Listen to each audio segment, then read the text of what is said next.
Bonjour à tous, bienvenue sur les nouveaux chemins de la connaissance.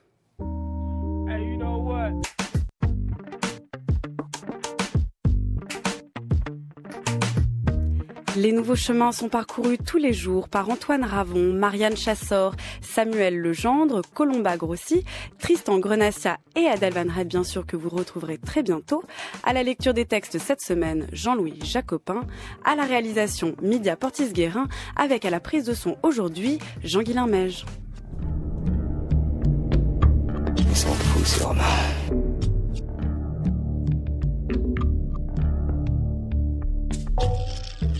Ils sont fous, ces Romains. Ils sont fous, ces Romains. La virgule est importante. On fait même souvent de cette phrase récurrente de la BD Astérix, phrase récurrente dans la bouche d'Obélix, un modèle de grammaire pour montrer que ces Romains, après une virgule, en fin de phrase, ça permet d'insister sur le sujet et sur la manière dont on le qualifie. Mais pourquoi seraient-ils donc fous, ces Romains? Et qui sont-ils d'abord, ces Romains? Et c'est quoi fou?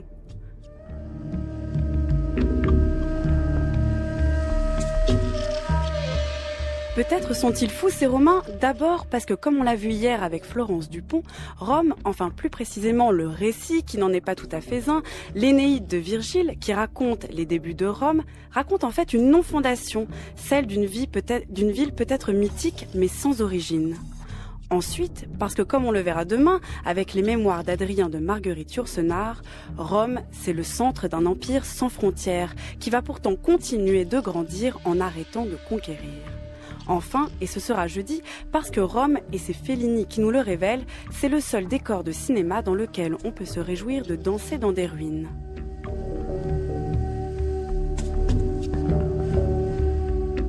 Mais aujourd'hui, et c'est notre deuxième pas posé dans la ville éternelle, les Romains ont loin d'avoir l'air fous. Marc Aurèle, l'empereur philosophe stoïcien, a même l'air un peu trop sérieux. Mais le sérieux, est-ce bien le contraire de la folie? Ça veut dire quoi, fou, en fait? Marc Aurèle n'a peut-être rien d'enlevé, de léger, de fougueux, et pourtant c'est bien un événement un peu fou que d'avoir dans l'histoire un philosophe empereur, un philosophe stoïcien qui plus est. Car comment gouverner les autres quand on a décidé de d'abord se gouverner soi-même? Eh bien, réponse dès maintenant avec Christelle Veillard et au plus près des pensées pour lui-même de Marc Aurèle. Tu ne seras pas empereur. Quel homme plus âgé, plus sage prendra ma place? Je vais passer mes pouvoirs à Maximus, pour qu'il en ait la garde, jusqu'à ce que le Sénat soit prêt à gouverner une fois de plus.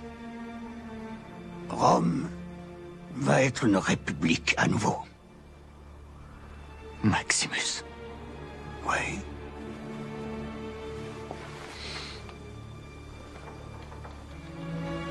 Ma décision te déçoit? Tu m'as écrit autrefois. Quelles sont les 4 vertus majeures? Sagesse, justice, force morale et tempérance. Quand j'ai lu cette liste, j'ai su que je n'en avais aucune. Mais j'ai d'autres vertus, père. L'ambition, qui est bien une vertu lorsqu'elle conduit à exceller. L'ingéniosité, le courage. Peut-être pas sur les champs de bataille, mais il y a plusieurs formes de courage. Le dévouement à ma famille et à toi. Mais aucune de mes vertus n'était sur ta liste.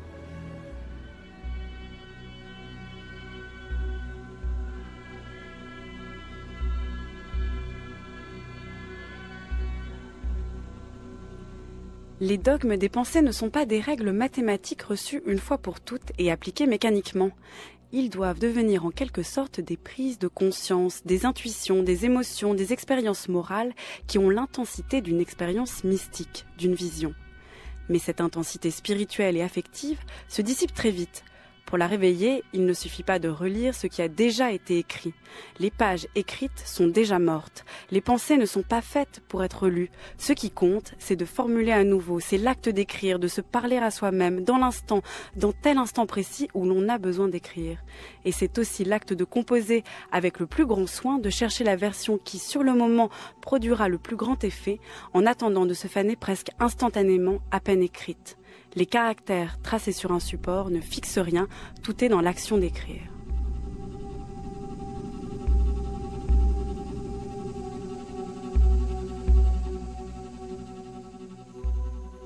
Bonjour Christelle Veillard. Bonjour à tous. Vous êtes maître de conférences en philosophie ancienne à l'Université de Paris-Ouest Nanterre-La Défense et vous êtes aussi l'auteur des Stoïciens qui est paru aux éditions Ellipse et du 2e volume qui paraîtra le 13 mars aux éditions Les Belles Lettres de Stoïcisme intermédiaire. Donc vous venez donc nous parler aujourd'hui de la pensée de Marc Aurèle. Alors on l'a entendu dans l'extrait, c'était un extrait du film Gladiator, le film de Ridley Scott qui date de 2000. Et dans le texte que j'ai lu, donc c'est un texte du philosophe Pierre Hadot, c'est dans son introduction aux pensées de Marc Aurèle. Il y a chez lui, on l'a entendu, une importance de la vertu. 4 vertus sont citées dans Gladiator et Pierre Hadot parle lui d'expérience morale. Mais il y a aussi autre chose qui peut retenir notre attention dans les 2 éléments qu'on a entendus, c'est bien l'idée d'action. Pierre Hadot parle d'action, d'écrire, et dans le film, il est clair que Marc Aurèle s'illustre d'abord comme un homme d'action, comme un empereur. Christelle Veillard. Oui, en effet. Alors les deux extraits sont reliés de fait par la difficulté que nous avons à mettre en action notre vertu et d'abord à acquérir les vertus de manière ferme.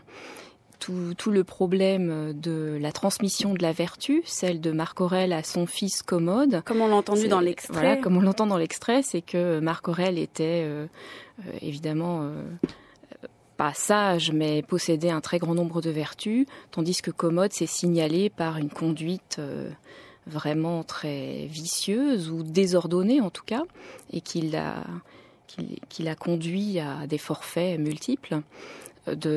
Et Marc Aurèle, de fait, a essayé, par ses méditations, donc dans le livre qu'il écrit, dans les pensées, il essaie toujours de remettre sur le métier l'acquisition de sa propre vertu, sachant donc que c'est un exercice qu'il faut toujours répéter, de même qu'on exerce ses muscles de manière répétée, et que si on cesse de les exercer, ils fondent et disparaissent.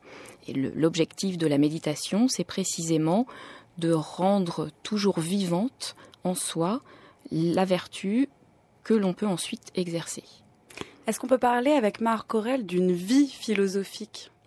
En effet, alors la philosophie n'est pas, comme l'a souligné M. Hadot, un dogme que l'on apprend de manière intellectuelle et qui reste extérieur à nous. C'est d'abord une manière de vivre son existence éclairée par des principes philosophiques que nous avons choisis. Et Marc Aurèle, lui, a choisi d'éclairer son existence par les principes stoïciens. Il avait autour de lui d'autres personnages érudits importants qui se disaient philosophes et qui, par exemple, étaient aristotéliciens, donc qui avaient choisi des principes différents.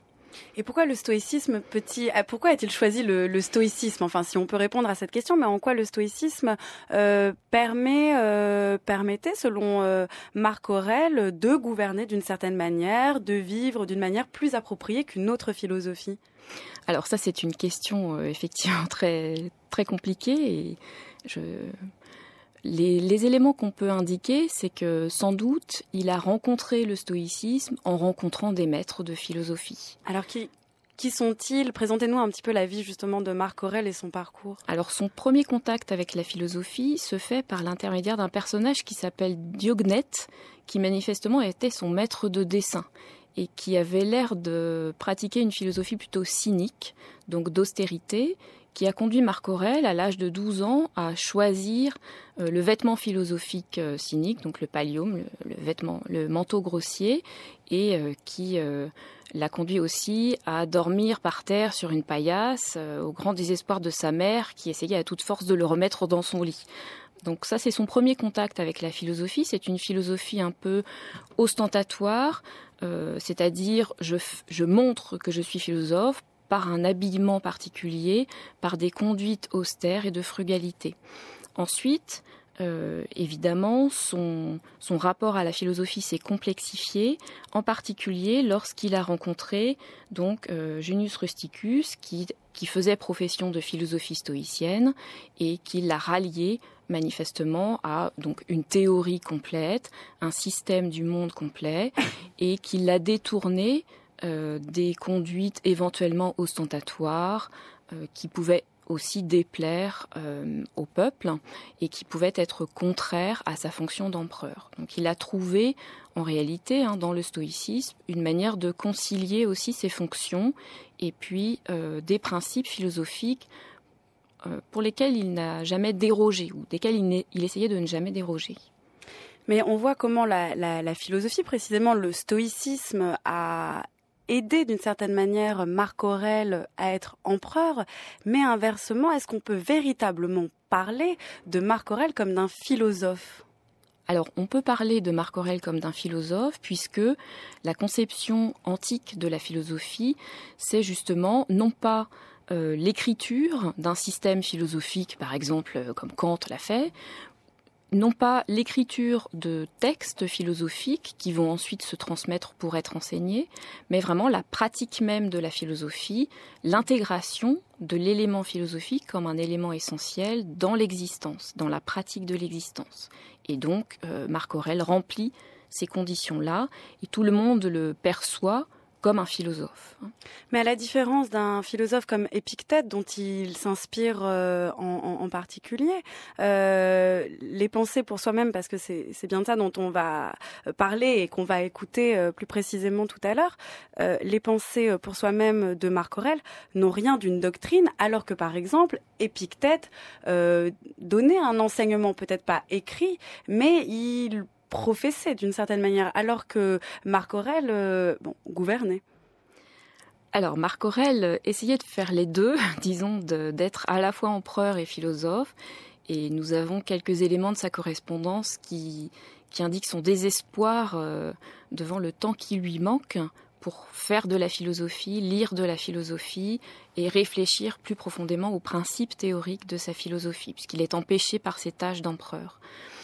Cependant, Épictète concevait la philosophie de la même façon que Marc Aurèle la conçoit, puisque dans les entretiens d'Épictète, on a aussi des passages qui indiquent que l'essentiel n'est pas de savoir ce qu'a dit Zénon, ce qu'a dit Chrysippe, l'essentiel n'est pas de savoir commenter Chrysippe, mais de montrer que l'on a compris les principes stoïciens et que l'on agit en conséquence. Donc il y a toujours nécessairement le fait que le principe ne doit pas être simplement intellectuellement compris comme une démonstration mathématique, mais qu'il doit être intégré à la personnalité de l'individu.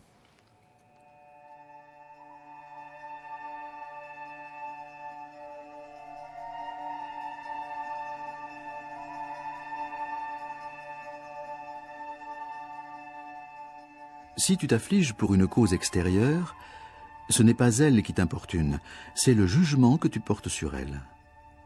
Or, ce jugement, il dépend de toi de l'effacer à l'instant. Mais si tu t'affliges pour une cause émanant de ta disposition personnelle, qui t'empêche de rectifier ta pensée? De même, si tu t'affliges parce que tu ne fais pas une action qui te paraît saine, pourquoi ne la fais-tu pas, plutôt que de t'affliger? Mais quelque obstacle insurmontable m'empêche? Ne t'afflige donc pas, puisque ce n'est point par ta faute que tu ne la fais point. Mais il est indigne de vivre si je ne l'exécute pas. Sors donc de la vie, l'âme bienveillante, à la façon de celui qui meurt, en exécutant ce qu'il veut, mais sois en même temps indulgent aux obstacles. Souviens-toi que ton principe directeur devient inexpugnable lorsque, rassemblé sur lui-même, il se contente de ne pas faire ce qu'il ne veut pas, même si la résistance est irraisonnée.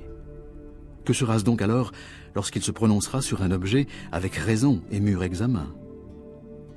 Voilà pourquoi c'est une citadelle que l'intelligence libérée des passions.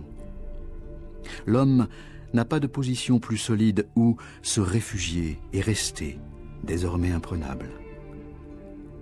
Qui ne l'a point découverte est un ignorant, et qui l'a découverte sans s'y réfugier est un malheureux. Alors je recommence à courir les dermatologues. Il y a un dermatologue, peut-être pas aussi célèbre que le prince, mais dont on m'a dit le plus grand bien. Je vais me faire ausculter par lui aussi. Aujourd'hui, ma Vespa est en panne. J'ai donc dû prendre ma voiture. Je perds plus d'1 heure dans les bouchons. Dans les bouchons, tu commences à t'énerver. Toi, tu vas chez le médecin parce que tu te sens mal. Et en fin de compte, tu payes pour t'entendre dire... Moi, je vous trouve défaitiste. Et d'après moi, c'est plus un facteur psychologique. Ça dépend de vous. Alors ne m'en veuillez pas si je vous trouve défaitiste. Par exemple, pour quelle raison vous grattez-vous? Le prurite... Entre nous, franchement, il n'y a pas une telle urgence. Et pourtant, vous vous grattez. Bon, bref. Triméton en ampoule, une intramusculaire le soir pendant 1 semaine, Phénistil retard, un comprimé après dîner, et léger derme crème, si nécessaire. Merci. Bon, des médicaments, je vous en ai donné. Mais souvenez-vous d'une chose. Tout dépend de vous. Aujourd'hui, me voilà convaincu. Les causes de mon prurite ne sont que de nature psychologique. Cela dépend bien de moi et c'est ma faute. Je suis le seul coupable. Alors j'essaie de me souvenir de ce que j'ai fait, de tout ce qui m'est arrivé il y a 8 mois maintenant, quand ont commencé ces démangeaisons. Tout cela dépend de moi. Le médecin me dit qu'il compte sur ma collaboration. Il me dit, faites un effort, ne vous grattez surtout pas. Tout cela dépend de moi. Et si ça dépend de moi, je suis à peu près sûr de n'arriver à rien. Christelle Veillard, c'est Nanni Moretti dans Journal intime qui date de 1994. Nanni Moretti, donc qui va voir plusieurs médecins parce qu'il a des démangeaisons et il tombe sur un médecin, un dermatologue, qui lui dit tout ça est psychologique, ça dépend de vous. Et ça nous a paru résonner tout particulièrement avec Marc Aurèle. Déjà d'une part parce que le film s'appelle Journal intime et qu'à plusieurs égards les pensées pour soi-même de Marc Aurèle ont cette forme un petit peu de journal intime, c'est-à-dire qui mêle à la fois des pensées pour soi et aussi des règles de vie, et d'autre part, notamment parce qu'on a entendu cette phrase de ce qui dépend de nous ou ce qui ne dépend pas de nous, qui résonne avec le texte lu par Jean-Louis Jacopin sur la citadelle, le fait de ne pas s'affliger pour ce qui ne dépend pas de nous. Christelle Veillard. Oui, en effet, alors on peut revenir effectivement sur le fait que Marc Aurèle ait choisi le stoïcisme comme sa philosophie privilégiée. Donc j'ai dit tout à l'heure qu'il entre en contact avec Junius Rusticus, qui lui fait lire les notes qu'il a prises lors des leçons d'Épictète. Et ce qui scande la philosophie d'Épictète au premier chef, c'est bien cette distinction entre ce qui dépend de nous et ce qui ne dépend pas de nous. Et au fond, pour appréhender chaque événement de l'existence, et même chaque sensation, comme dans le cas d'une démangeaison, il faut toujours se demander ce qui nous arrive, ce qui nous touche, quel est l'événement qui se produit, et on peut découper en fait l'événement et le classer ensuite dans la catégorie de ce qui dépend de moi ou de ce qui ne dépend pas de moi. Et Épictète nous dit, au fond, ça n'est jamais la chose qui te touche ou qui te concerne, c'est la représentation que tu as de cette chose qui te touche, et c'est cette représentation que tu as de la chose, en réalité, elle dépend de toi, puisque c'est toi qui fabriques partiellement le phénomène extérieur qui t'arrive. Et il pourra dire aussi, Épictète pourra dire, lorsque tu te lances dans une action, par exemple, Nanni Moretti veut prendre sa voiture et se plaint d'avoir des bouchons, Épictète dira, les bouchons sont inhérents au fait de prendre la voiture. Donc si tu prends ta voiture, il va falloir que tu te prépares au fait que cette chose-là est nécessairement accompagnée d'éventuels bouchons. Et donc, il te reste à régler ta représentation de l'action que tu veux faire pour voir si tu vas assumer cette action jusqu'au bout. Donc le travail sur les représentations, c'est aussi un travail qui vise à circonscrire les choses sur lesquelles j'ai un contrôle total. Et ce sur quoi j'ai un contrôle total, c'est la direction que prend mon esprit, ce qui s'exprime dans un langage un peu technique chez les stoïciens par l'idée de représentation. Mais comment régler le fait qu'on ait des démangeaisons ? Alors, c'est-à-dire que on peut choisir de ne pas prendre sa voiture pour éviter d'avoir des embouteillages. En revanche, on ne peut pas choisir de ne pas avoir de corps. Oui, alors tout à fait. Là, nous entrons dans la complexité de la doctrine stoïcienne qui pose que la sensation, elle n'est pas d'abord le fait du corps, elle est le fait de l'esprit qui interprète et qui valide un stimulus sensoriel reçu par le corps. Donc je fabrique mes sensations par les représentations que j'ai des stimulus sensoriels. Je vous donne un exemple. Si je dois aller chez le dentiste, j'ai mal d'avance, c'est-à-dire que je construis une espèce de sensation de la douleur que je vais ressentir dans mes dents, qui va amplifier la sensation réelle. Si en revanche, je contrôle mon esprit et mes représentations en me rappelant que la douleur n'est pas un mal, lorsque j'arriverai chez le dentiste et que effectivement j'aurai la roulette sur la dent, j'aurai bien une sensation, mais le jugement que j'ai en mon âme va bloquer, ou en tout cas minimiser, l'impact sensoriel de la roulette, puisque donc la sensation est construite à la fois par le stimulus sensoriel et à la fois par le jugement que je porte sur ce stimulus en disant « oui, c'est une douleur », par exemple. Donc la douleur est amplifiée par le fait que je l'ai identifiée comme un mal, comme une douleur insupportable et comme quelque chose d'absolument terrible. Est-ce qu'on peut du coup faire du moins l'objection au stoïcisme de ne pas d'être paradoxalement une philosophie au sens antique du terme, à savoir qui passe par des règles de vie, et en même temps d'être complètement détaché aussi de réalités matérielles et sensibles. J'entendais matériel par sensible, à savoir elle ne prend pas en compte le fait que le corps est fait aussi de douleur, de bien-être. Finalement, vouloir effacer cette douleur, c'est rêver un être abstrait et complètement, qui est peut-être d'une certaine manière dégagé de la réalité. Alors, je dirais oui et non, puisque l'objectif n'est pas du tout de nier le corps, mais au contraire de rendre possible le contrôle de ce corps et l'utilisation optimale de ce corps. Et si vous laissez ce corps envahir par la douleur, alors vous ne pouvez plus rien contrôler.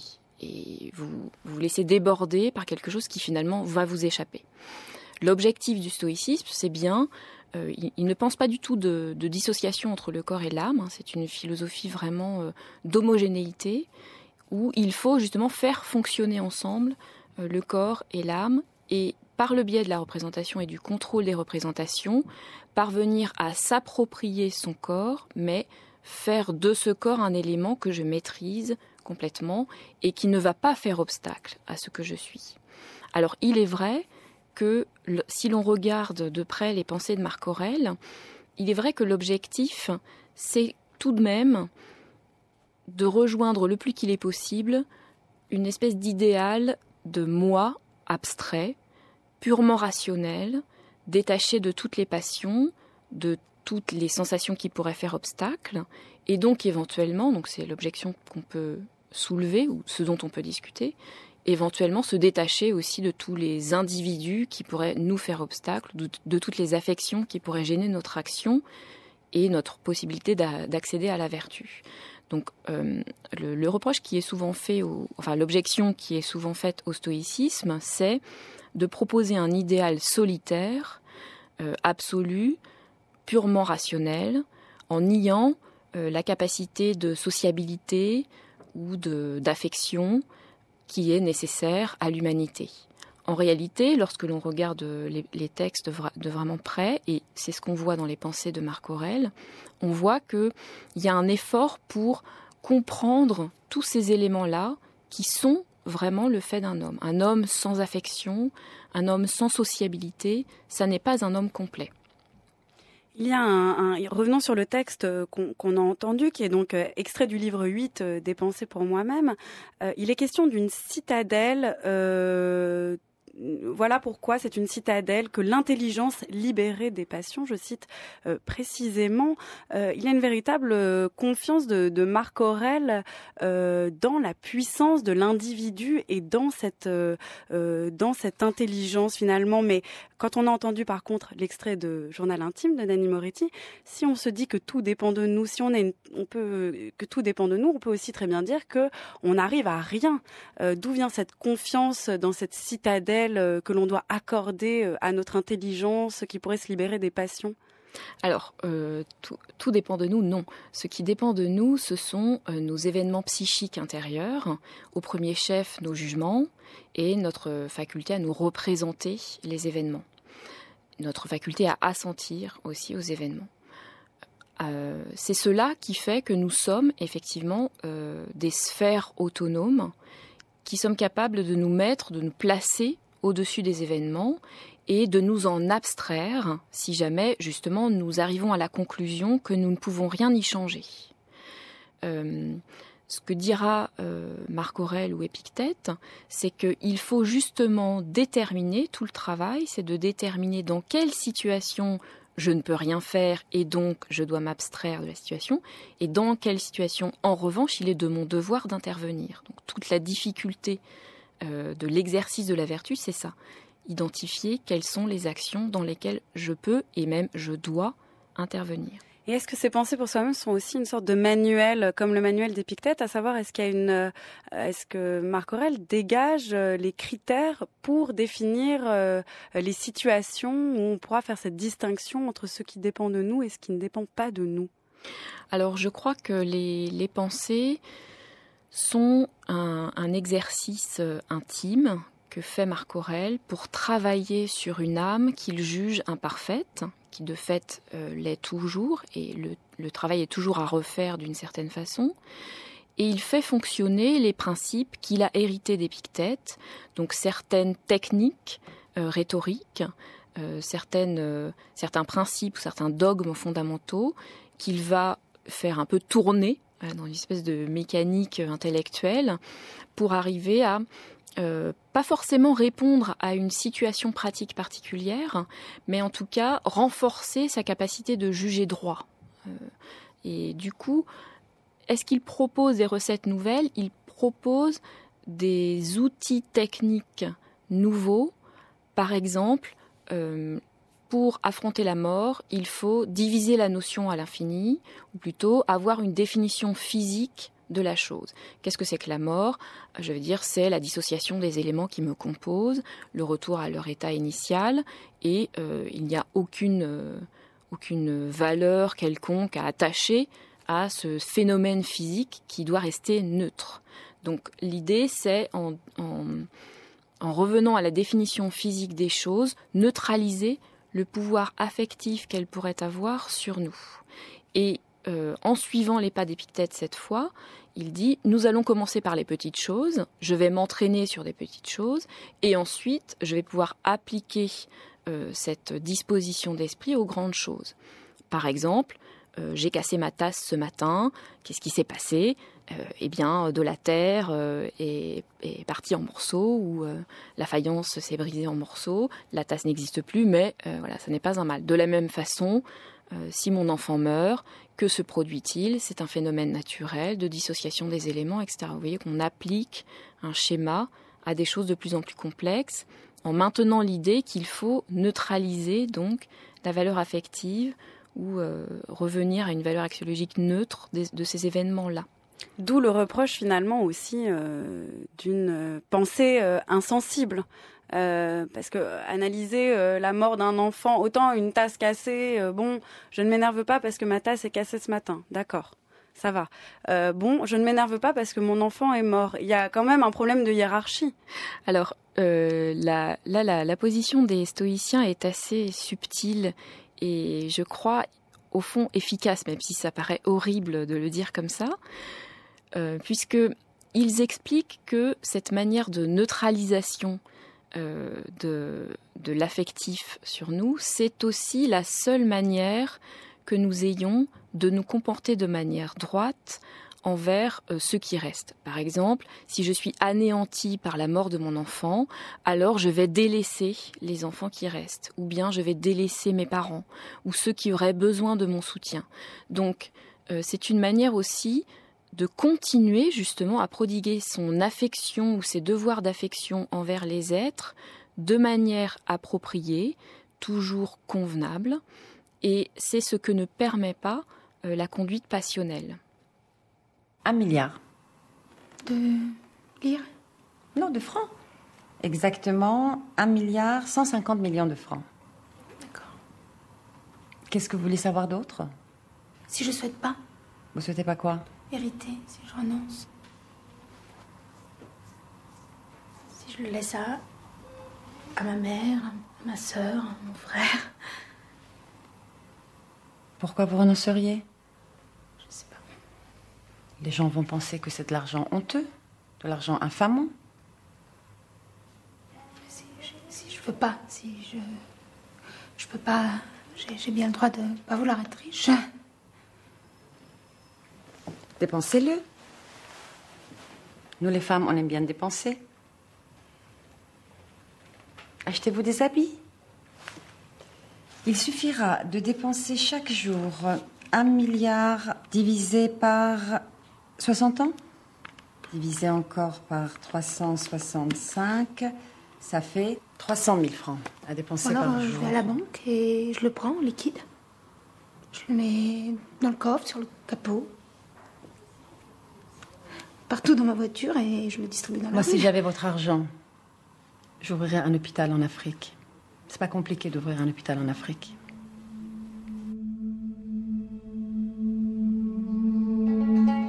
La durée de la vie humaine, un point.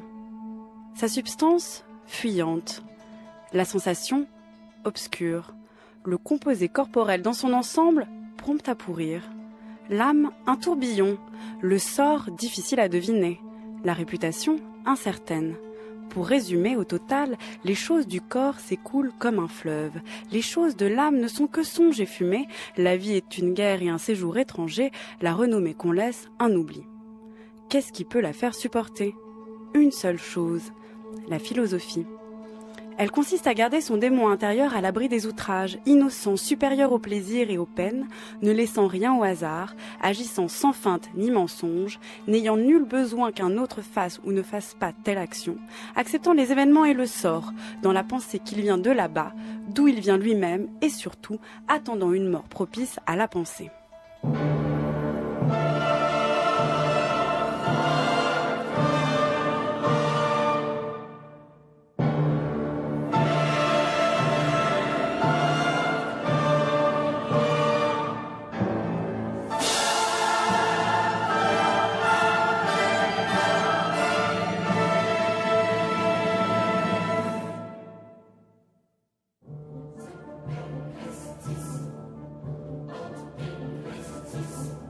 Vous écoutez France Culture, les nouveaux chemins de la connaissance. Il est 10h33 et c'est le deuxième pas que nous posons à Rome dans une semaine consacrée à la ville éternelle. Et aujourd'hui, c'est de l'empereur philosophe Marc Aurèle que nous parlons en compagnie de Christelle Veillard, maître de conférences en philosophie ancienne à l'université de Paris-Ouest Nanterre La Défense et auteur notamment des Stoïciens parus aux éditions Ellipse.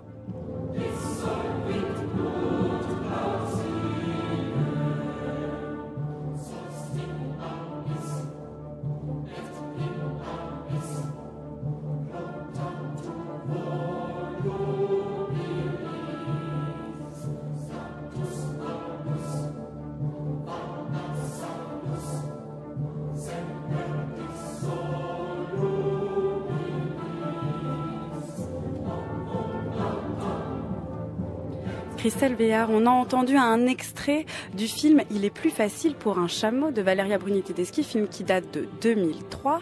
Donc dans ce film, on entend Federica, interprétée par Valeria Bruni-Tedeschi. Elle est très riche et pourtant, elle veut se débarrasser de cet héritage qui lui tombe dessus. Alors c'est intéressant pour illustrer la pensée de Marc Aurèle, notamment celle que j'ai lue juste ensuite. C'est extrait du livre de ses pensées. Donc elle semble stoïcienne d'un côté, Federica, parce qu'elle ne semble ne pas s'attacher au plaisir, à la fortune. Ça ne l'intéresse pas de s'acheter des robes. Mais d'un autre côté, on a l'impression qu'elle n'est pas véritablement stoïcienne parce qu'en fait, elle n'accepte pas le sort. Et là, Federica, finalement, nous met face à ce problème peut-être du stoïcisme et de cette discipline du désir, à savoir comment accorder d'un côté le sort avec son propre désir. Alors, d'abord, effectivement, elle est stoïcienne dans la mesure où elle refuse d'accorder une valeur à ce qui n'en a pas. Et de fait, l'argent est quelque chose qui n'a pas de valeur, puisque la seule valeur qui vaille, c'est la vertu, et donc la disposition morale excellente.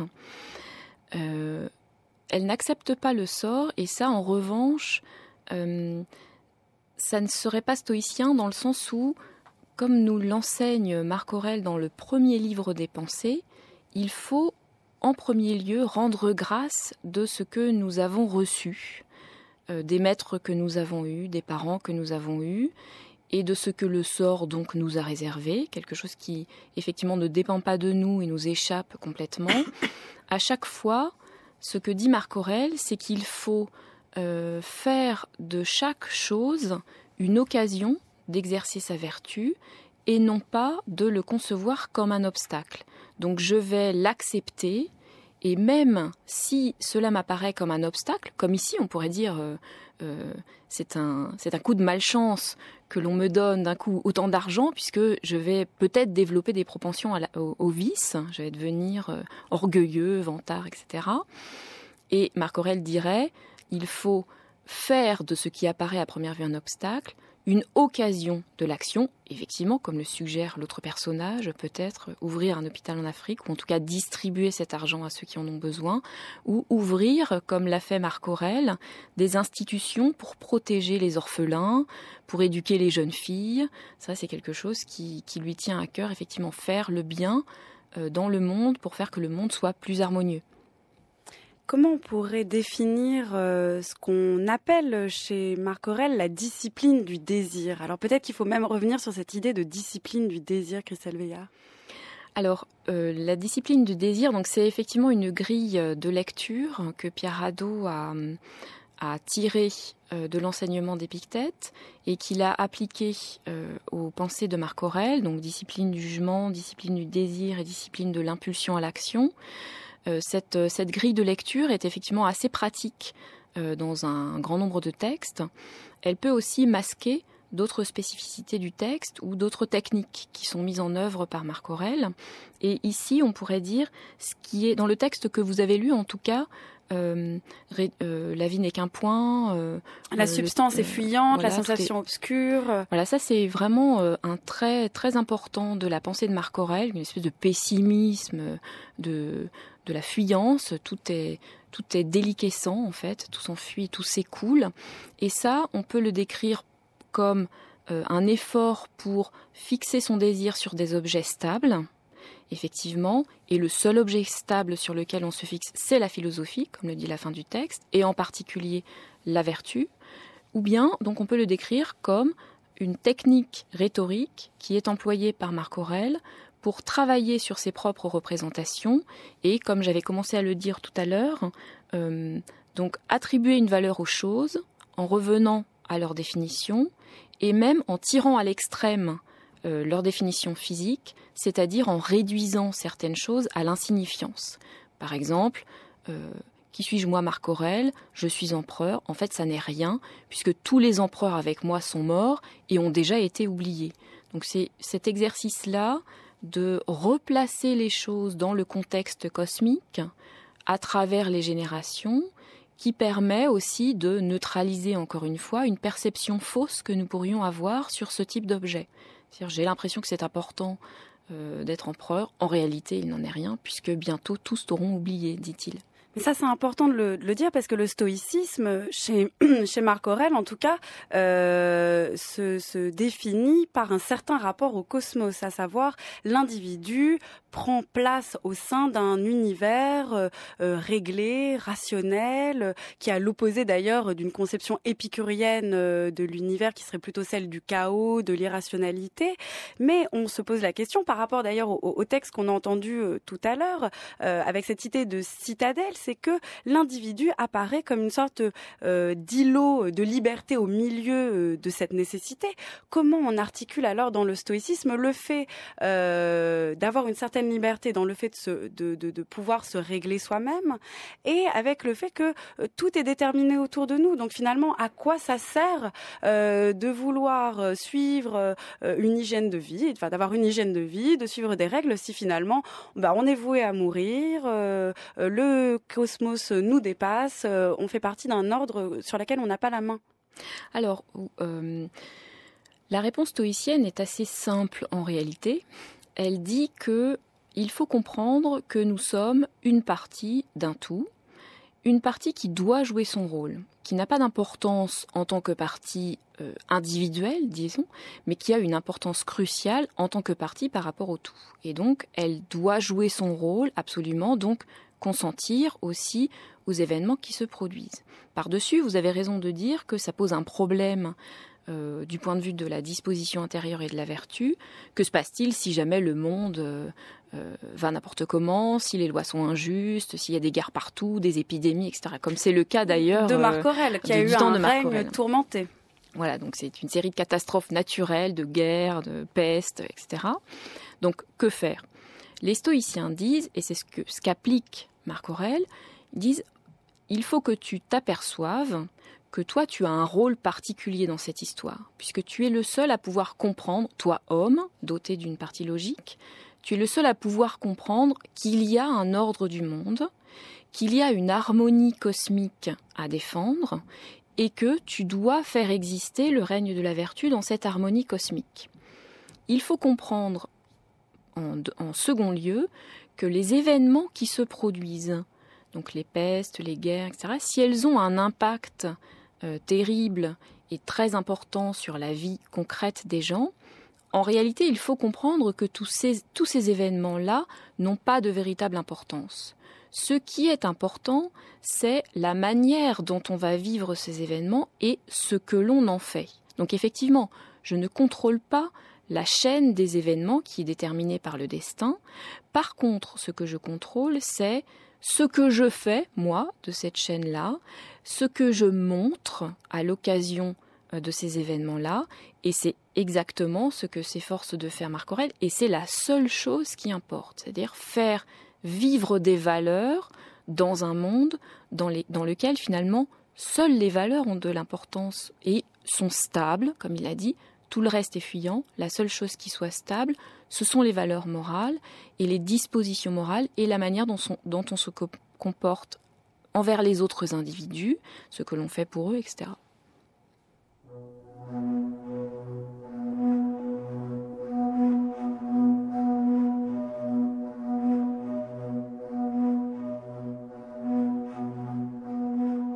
Lorsque tu es offensé par l'impudence d'un homme, demande-toi aussitôt, se peut-il donc qu'il n'y ait pas d'impudent dans le monde? Cela ne se peut pas. Ne réclame donc pas l'impossible, puisque cet homme est l'un de ces impudents qui nécessairement se trouvent dans le monde. Sois prêt à te poser la même question devant un scélérat, un fourbe ou tout autre coupable, en te rappelant en effet qu'il est impossible qu'il n'existe pas des gens de cette sorte, tu deviendras plus indulgent pour chacun d'eux. Il est utile encore de songer aussitôt à la vertu que la nature a donnée à l'homme pour remédier au vice que tu découvres. Comme l'antidote, en effet, contre l'ingratitude, elle a donné la bonté et contre un autre défaut, une autre perfection. Et, somme toute, il t'est toujours loisible de ramener celui qui s'égare, car tout homme qui commet une faute s'écarte du but et s'égare. Et puis, en quoi t'a-t-il lésé? Car tu ne trouveras pas un seul de ces hommes contre lesquels tu t'exacerbes qui ait pu te causer un dommage tel que ton âme en eût été rendue pire. Et pour toi, le mal et le dommage n'ont leur absolue consistance que là. Est-ce donc un malheur ou une étrangeté qu'un ignorant fasse acte d'ignorant? Examine si tu ne dois pas plutôt t'accuser toi-même de n'avoir point prévu que cet homme commettrait cette faute. Ta raison, en effet, te fournissait des motifs de penser qu'il était vraisemblable que cet homme commettrait cette faute. Et cependant, pour l'avoir oublié, tu t'étonnes de ce qu'il l'ait commise. Alors, Aurelius, que vais-je faire de toi? Tu as défié les ordres que j'avais donnés. Tu as osé t'interposer lors de l'exécution d'une sentence. C'est un délit grave, trahison et désobéissance. Je te prie de me pardonner. Je n'ai aucune excuse. Tu me mets face à un dilemme. Je pourrais te faire précipiter du haut de la roche tarpéienne. Mais le peuple, ces gens au cœur simple, ont fait de toi et de Poulot des héros. Donc, si je te punis, le peuple sera très en colère. Et je ne souhaite pas que le peuple soit en colère, donc je ne peux pas te punir. Mais si je ne te punis pas, il faut que je te récompense, sinon je passerai pour un faible. Écoute bien ça, Cicéron. À la demande unanime du peuple, je nomme Lucius Vorenus sénateur de Rome. C'est bien, non? Là, vous êtes tous étonnés. Vorenus, on dirait que tu viens de voir la Gorgone. Excuse-moi, mais je suis abasourdi.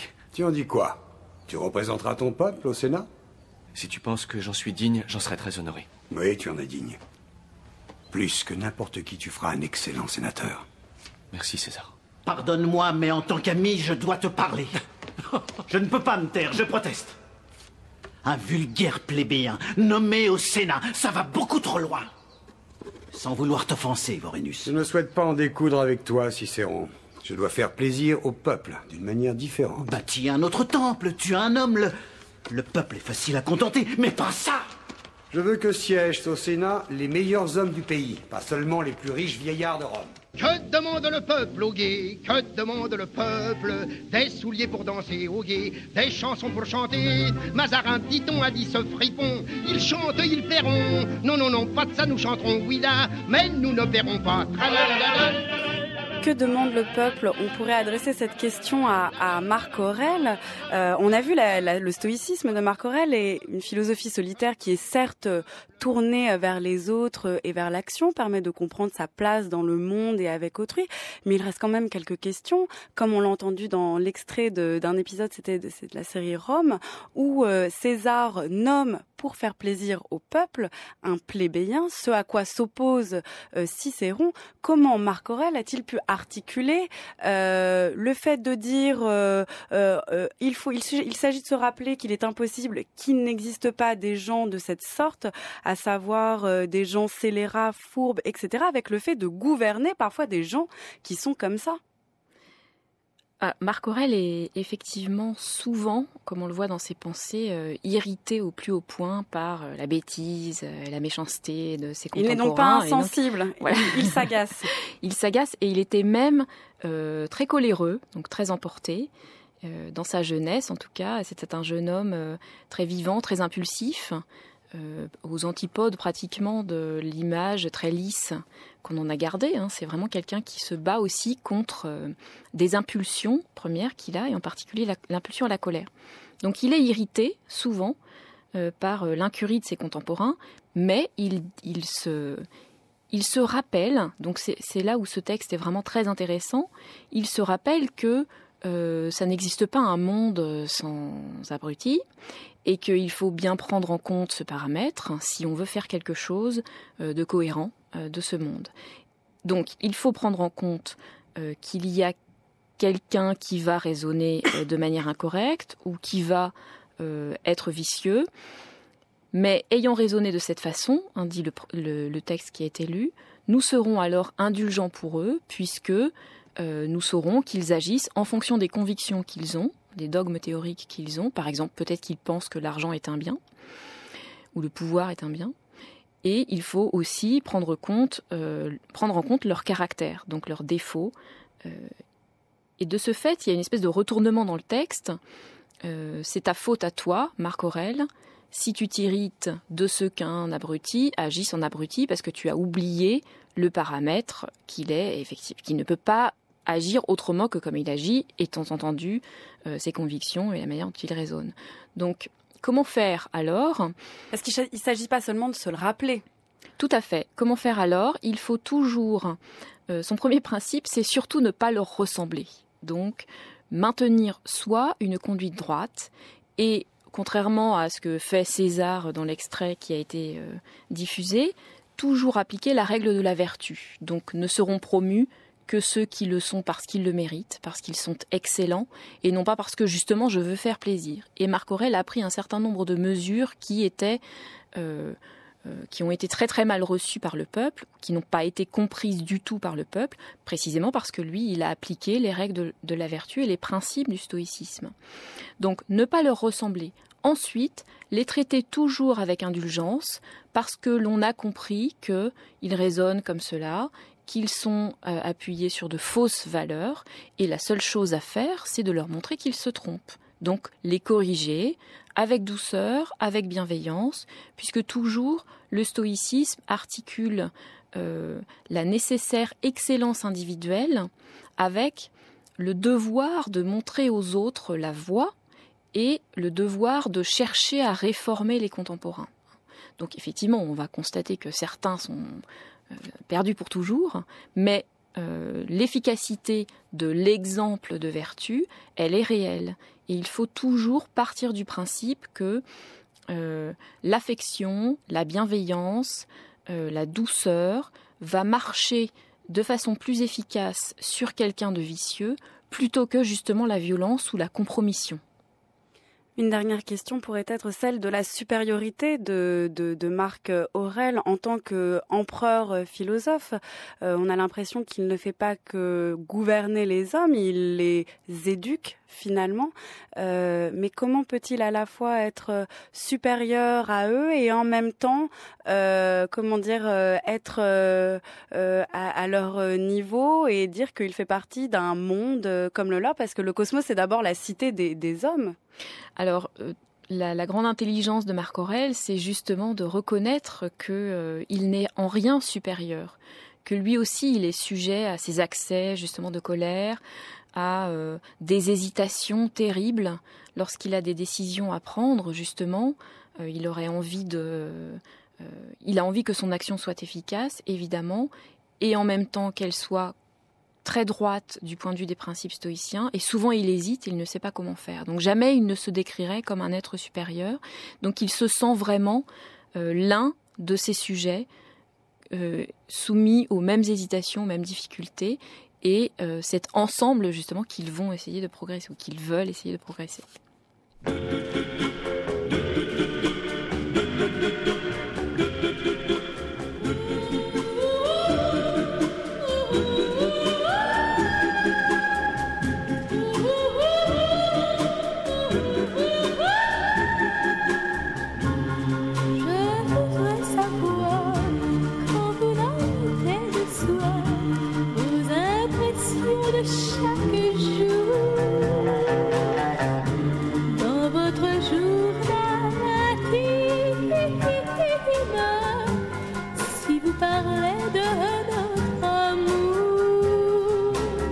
Merci beaucoup Christelle Veillard d'être venue nous parler de Marc Aurèle.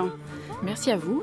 Donc je rappelle que vous êtes l'auteur des Stoïciens, donc c'est paru aux éditions Ellipse, et que vous êtes l'auteur du deuxième volume de 3 livres en fait qui paraissent aux éditions Les Belles Lettres, et donc le second volume s'appelle Le Stoïcisme intermédiaire et il paraîtra le 13 mars donc aux éditions Les Belles Lettres. Et puis je signale aussi donc que vous pouvez lire, chers auditeurs, Les Pensées pour moi-même de Marc Aurèle qui sont disponibles aux éditions Garnier-Flammarion.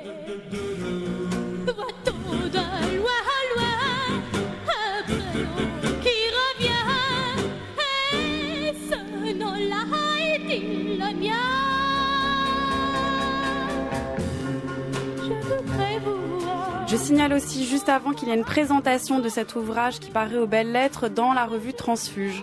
Voilà, il y a une double page donc dans la rubrique La mémoire retrouvée consacrée à ce livre. Merci beaucoup Christelle Veillard. C'est la fin des Nouveaux Chemins, mais nous nous retrouvons demain pour la suite de notre périple romain. Et demain, je suis ravie de vous annoncer que nous parlerons des magnifiques mémoires d'Adrien de Marguerite Yourcenar avec Bruno Blancmann. Et si d'ici demain vous souhaitez réécouter cette émission, rendez-vous sur le site de France Culture à la page des Nouveaux Chemins. Rendez-vous aussi sur les pages Facebook et Twitter où l'équipe des Nouveaux Chemins met en ligne l'émission du jour.